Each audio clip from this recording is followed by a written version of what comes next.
that we do not welcome to expansion of the war in the region, but I warn if the genocide in Gaza continues, they will not be spared from this fire. یہ کافی bold threat ہے جو امریکہ کی سرزمین پر دیا جا رہا ہے۔ اس کا مطلب یہ کہ جو پریزیڈنٹ جو بائیڈن ہیں انہوں نے بہت ساری وارننگز دی ہیں، اسپیشلی ایران کو۔ آپ کو یاد ہوگا کہ ایران کو انہوں نے کہا تھا کہ بی کیئرفل، اور ان کے لفظ بھی میں آپ کو بتاؤں گا۔ انہوں نے کہا تھا کہ we make it clear to the Iranians be careful, لیکن ان کو ہلکا لیا جا رہا ہے۔ ان کی خود امریکہ کے لوگ یہ سوچتے ہیں کہ جو بائیڈن صاحب کی جو شخصیت ہے، ان کے جو تھریٹس ہیں وہ امپٹی لیے جا رہے ہیں، وہ امپٹی تھریٹس ہیں اور ان کو سیریس نہیں لیا جا رہا۔ لہٰذا کافی لوگ کنسرن شو کر رہے ہیں ویسٹ کے اندر کہ یہ جو اسپارکنگ ہے غزہ اسرائیل کی وار، کہیں یہ چنگاری جو ہے یہ تیسری جنگ عظیم کی چنگاری نہ ثابت ہو جائے، چونکہ یوکرین کے اندر آلریڈی ہاٹ وار جاری ہے رشیا اور نیٹو فورسز کے درمیان میں۔ یوکرین تو فرنٹ لائن کے اوپر ہے بنیادی طور پہ یٹو، اور جس کو امریکہ لیڈ کر رہا ہے، اور دوسری طرف تائیوان کے ایشو کے اوپر بھی کشیدگی آپ کو نظر آتی ہے چائنا اور امریکہ کے درمیان میں۔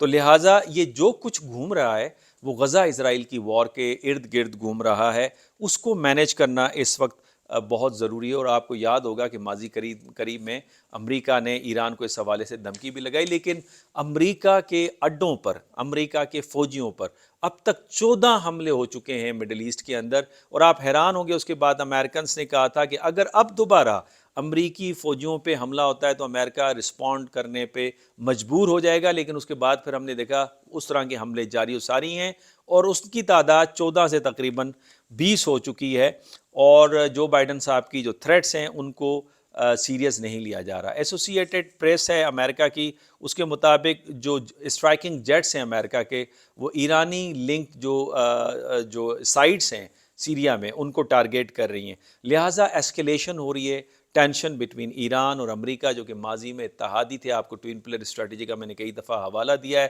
ایرانین ریولوشن کے بعد امریکہ کی کیمپ سے ایران جدا ہو گیا، اور پھر ایک جنرل کانفلکٹ نظر آتا ہے ایران اور امریکہ کے درمیان میں، لیکن ساتھ ساتھ آپ کو اسپیسیفک کوآپریشن بھی نظر آتا ہے، جیسے طالبان کے خلاف 9/11 کے بعد جنگ ہوئی، یا عراق کے اندر صدام حسین کے خلاف جنگ ہوئی، تو اس میں کسی حد تک کہا یہ جاتا ہے کہ ایران کا تعاون امریکہ کے ساتھ جاری و ساری رہا۔ لیکن یہ بولڈ کلیم امریکہ کی سرزمین پر یونائٹڈ نیشن 193 ممبرز کے سامنے یہ بڑا بولڈ کلیم ہے۔ اور اس کے ساتھ ساتھ یہ جو ایسکیلیشن ہے قاسم سلیمانی کی، جو ٹارگیٹ کیا گیا، انہیں اسیسینیٹ کیا گیا، اس کے دفنانے کے بعد ایرانیس نے جواب دیا۔ تو زاہدی جو نیکسٹ کمانڈر تھے قاسم سلیمانی کی القدس بریگیڈ کے، اور کہا جا رہا تھا کہ حماس کی جنگ کی پلاننگ بھی وہ کر رہے تھے، ان کو جس طرح سے اٹیک کر کے ایرانی قونصلیٹ ڈمسکس میں ٹارگیٹ کیا گیا، وہ بھی کافی اہم ہے، اور اس سے ایسکیلیشن جو ہے آپ کو مزید بڑھتے ہوئے نظر آ رہی ہے۔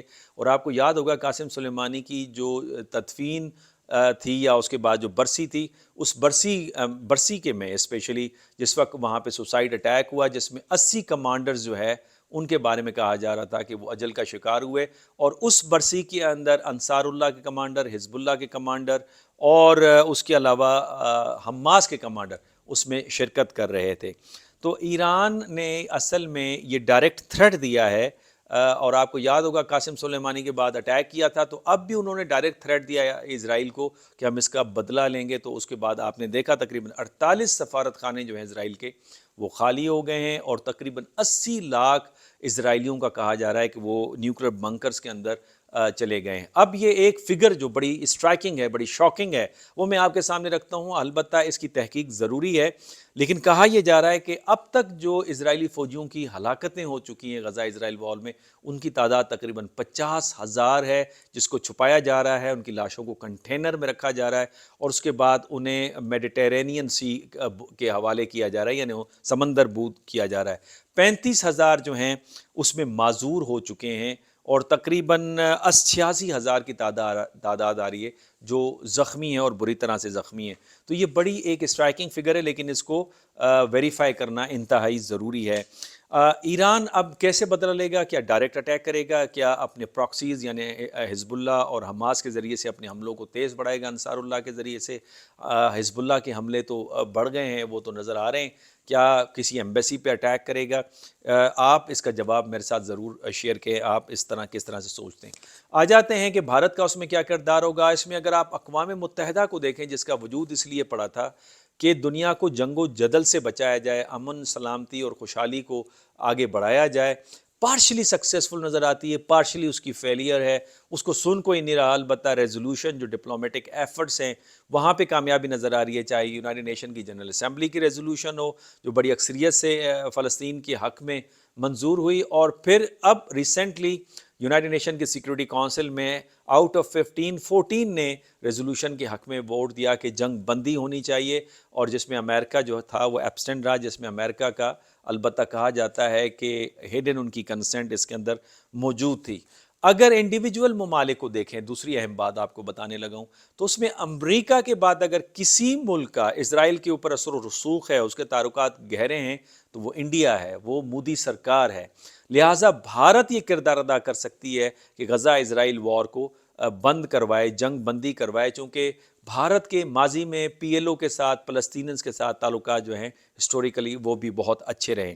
پھر اس کے علاوہ تیسری جو اہم پوائنٹ ہے، بھارت کے تعلقات ایران سے بہت گہرے ہیں، روس سے بہت گہرے ہیں اور امریکہ کے ساتھ بہت گہرے ہیں۔ تو لہٰذا جو یہ چنگاری ابھر رہی ہے تیسری جنگ عظیم کی، اس کو سفارتکاری کے ذریعے سے انڈیا اس کو مینیج کر سکتا ہے، جس کو اس وقت مینیج کرنا ضروری ہے، ادروائز ہم تیسری جنگ عظیم کی طرف واضح طور پہ جا رہے ہیں۔ اور آخری بات، بھارت کا اثر و رسوخ دنیا کے اندر چونکہ بڑھ رہا ہے، اس کی مارکیٹ کی وجہ سے، اس کی بڑھتی ہوئی اکانومی کی وجہ سے، اس کا سافٹ پاور جس طرح سے بڑھ رہا ہے، تو لہٰذا وہ اس پہ اثر انداز ہو سکتا ہے۔